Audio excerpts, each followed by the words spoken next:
ਕਿਸੇ ਬੀਬੀ ਨੇ ਆਪਣੀ ਨਕਰਾਣੀ ਰੱਖੀ ਸੀ ਤੇ ਨਕਰਾਣੀ ਕੋਲੋਂ ਨਾ ਇੱਕ ਦਿਨ ਹੋਇਆ ਇਸੇ ਤਰ੍ਹਾਂ ਬਈ ਭਾਂਡਾ ਟੁੱਟ ਗਿਆ ਤੇ ਮਾਲਕਣ ਆਈ ਤੇ ਉਹਨੇ ਆਖਿਆ ਵੀ ਇਹ ਹਰਾਮਜ਼ਾਦੀਏ ਆ ਕੀ ਕੀਤਾ ਸੀ ਤੇ ਉਹ ਮਾਲਕਣ ਦੀ ਜਿਹੜੀ ਬੇਟੀ ਸੀ ਨਾ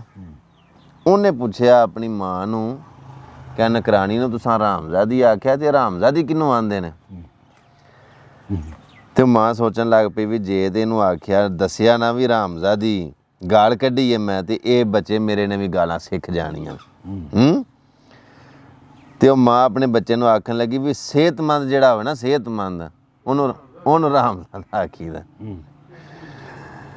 ਹੋਇਆ ਇੰਝ ਵੀ ਅਗਲੇ ਦਿਨ ਫੇਰ ਉਹਦਾ ਭਾਂਡਾ ਟੁੱਟ ਗਿਆ ਬਰਤਨ ਟੁੱਟ ਗਿਆ ਉਹਦੇ ਕੋਲ ਨਕਰਾਣੀ ਕੋਲੋਂ ਡਿੱਗ ਕੇ ਨਾ ਫੇਰ ਕੋਈ ਭਾਂਡਾ ਟੁੱਟ ਗਿਆ ਤੇ ਮਾਲਕਨ ਨੇ ਫੇਰ ਗਾਲ ਕੱਢੀ ਤੇ ਉਸ ਆਖਿਆ ਨਹੀਂ ਤੂੰ ਕਿੱਡੀ ਕਮੀਨੀ ਹੁੰਦੀ ਜਾਂਦੀ ਹੈ ਬਈ ਤੇ ਮਾਲਕਨ ਦੀ ਬੱਚੀ ਨੇ ਨਾ ਫੇਰ ਆਪਣੀ ਮਾਂ ਨੂੰ ਪੁੱਛਿਆ ਉਸ ਆਖਿਆ ਮਾਂ ਇਹ ਕਮੀਨੀ ਕੀ ਹੁੰਦੀ ਹੈ ਤੇ ਉਹਨੇ ਆਖਿਆ ਕਮੀਨੀ ਨਾ ਮਤਲਬ ਕਮਜ਼ੋਰ ਹੁੰਦੀ ਹੈ ਜਿਵੇਂ ਕੱਲ ਉਸ ਆਖਿਆ ਨਾ ਹਰਾਮਜ਼ਾਦੀ ਜਿਹੜੀ ਹੈ ਉਹ ਤਾਕਤਵਰ ਹੁੰਦੀ ਹੈ ਸਿਹਤਮੰਦ ਹੁੰਦੀ ਹੈ ਇਹ ਕਮਜ਼ੋਰ ਹੁੰਦੀ ਤੇ ਇਹਨੇ ਆਖਿਆ ਵੀ ਪੁੱਛਿਆ ਮਾਂ ਕਮੀਨੀ ਕੀ ਹੁੰਦੀ ਤੇ ਆਖਿਆ ਕਮੀਨੀ ਕਮਜ਼ੋਰ ਨੂੰ ਆਂਦੇ ਨੇ ਕਮੀਨੀ ਹੋਇਆ ਇੰਜ ਵੀ ਵਾਹਵਾ ਦਿਹਾੜੇ ਗੁਜ਼ਰੇ ਨਾ ਤੇ ਉਸ ਬੀਬੀ ਦੀ ਮਾਂ ਬਿਮਾਰ ਹੋ ਗਈ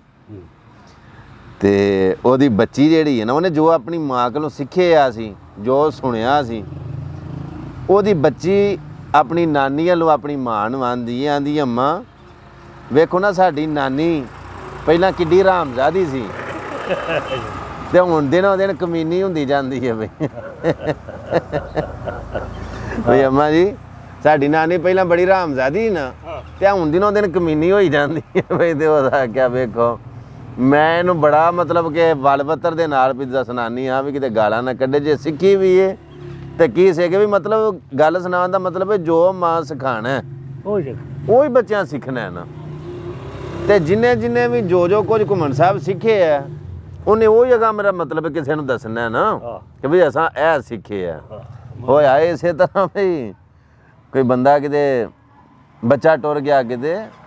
ਦਰਜ਼ੀਆਂ ਕੋਲ ਜਾਚ ਸਿੱਖਣ ਵਾਸਤੇ ਵੀ ਮੈਨੂੰ ਕੱਪੜੇ ਸੀਨ ਦੀ ਜਾਚ ਸਿਖਾ ਛੱਡ ਤੇ ਜਿਹੜੇ ਵੇਲੇ ਦਰਜੀ ਕੋਲ ਗਿਆ ਨਾ ਤੇ ਦਰਜੀ ਕੋਲ ਨਾ ਸੂਟ ਵਾਹਵਾ ਆਏ ਸਨ ਤੇ ਹੋਇਆ ਇੰਜ ਵੀ ਜਿਹੜੇ ਵੇਲੇ ਬੱਚਾ ਗਿਆ ਨਾ ਦਰਜੀ ਕੋਲ ਜਾਚ ਸਿੱਖਣ ਵਾਸਤੇ ਤੇ ਕੋਈ ਕਫਨ ਬਣਾਉਣ ਵਾਸਤੇ ਆ ਗਏ ਦਰਜੀ ਕੋਲ ਵੀ ਕਫਨ ਬਣਾ ਦੇ ਉਹਨੇ ਨਾ ਕਫਨ ਸ਼ਫਨ ਉਹ ਬੱਚੇ ਦੇ ਸਾਹਮਣੇ ਬਣਾਏ ਤੇ ਉਸ ਆਖਿਆ ਧਿਆਨ ਨਾਲ ਵੇਖ ਲਿਆ ਵੀ ਕੰਮ ਦਾ ਹਿੱਸਾ ਬੱਚਾ ਬੜੇ ਗੌਰ ਦੇ ਨਾਲ ਵੇਂਦਾ ਰਿਹਾ ਅਜੇ ਉਹ ਕਫਨ ਹੀ ਕੋ 2-3 ਦਿਨ ਨਾ ਵਕਫੇ ਦੇ ਨਾਲ ਨਾ ਉਹ ਕਫਨ ਸੀਂਦਾ ਰਿਹਾ ਤੇ ਉਹ ਬੰਦੇ ਦਰਜੀ ਨੂੰ ਕਿਤੇ ਜਾਣਾ ਪੈ ਗਿਆ ਉਹ ਕਿਤੇ ਟੁਰ ਗਿਆ ਤੇ ਉਹਦੇ ਸ਼ਾਗਿਰਦ ਨੇ ਸੋਚਿਆ ਵੀ ਇਹ ਤੇ ਕੰਮ ਕੱਪੜਿਆਂ ਵਾਲਾ ਸੌਖਾ ਇਹ ਏਡਾ ਔਖਾ ਤੇ ਨਹੀਂ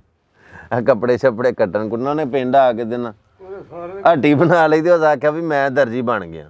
ਨਾ ਕਿ ਏਡੀ ਛੇਤੀ ਤੇ ਬਣਦਾ ਹੀ ਕੋਈ ਨਹੀਂ ਤੂੰ ਕਦੋਂ ਆਖਿਆ ਮੈਂ ਬਣ ਗਿਆ ਤੇ ਸਿਲਾਈ ਬੜੀ ਉਹਨੇ ਨਾ ਥੋੜੀ ਜਿਹੀ ਰੱਖੀ ਦੋ ਤਰ੍ਹਾਂ ਜੀਆਂ ਨੇ ਨਾ ਆਪਣੇ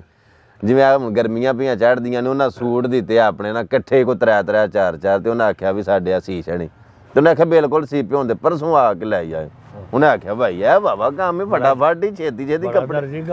ਆਹ ਵੀ ਉਹਨੇ ਮਤਲਬ ਨਹੀਂ ਤੇ ਹਫਤਾ 15 ਦਿਨਾਂ ਦਾ ਟਾਈਮ ਦੇ ਛੱਡਦੇ ਨੇ ਤੇ ਉਹਨੇ ਆਖਿਆ ਵੀ ਆ ਕੇ ਪਰਸੋਂ ਆਪਣੇ ਕੱਪੜੇ ਵੀ ਲੈ ਆਇਓ ਤੇ ਆਖਿਆ ਤੁਹਾਡੇ ਬਣੇ ਹੋਣ ਦੇ ਕੱਪੜੇ ਸੀ ਹੋਣ ਉਹ ਜਿਹੜੇ ਵੇਲੇ ਗਏ ਨਾ ਆਪਣੇ ਕੱਪੜੇ ਲੈਣ ਵਾਸਤੇ ਲੋਕ ਉਹਨੇ ਸਾਰਿਆਂ ਦੇ ਕਫਨ ਬਣਾ ਕੇ ਉਹਦੇ ਟੰਗੇ ਤੇ ਆਖਿਆ ਆਪਣੇ ਪਛਾਣ ਤੂੰ ਆਖਿਆ ਇਹ ਸਾਰਿਆਂ ਦੇ ਕਫਨ ਸੀ ਜੜੇ ਨਹੀਂ ਹੋਏ ਤੇ ਆਖਿਆ ਮੈਂ ਜੋ ਸਿੱਖਿਆ ਮਤਲਬ ਮੈਂ ਤੇ ਫਿਰ ਤੁਹਾਨੂੰ ਮੈਂ ਉਹੀ ਸੀ ਮੇਰਾ ਮਤਲਬ ਦੇਣਾ ਨਾ ਤੇ ਗੱਲ ਇਸੇ ਤਰ੍ਹਾਂ ਵੀ ਜੋ ਕਿਸੇ ਨੇ ਸਿੱਖੇ ਆ ਕਰਨਾ ਕਿਸੇ ਨੇ ਉਹੀ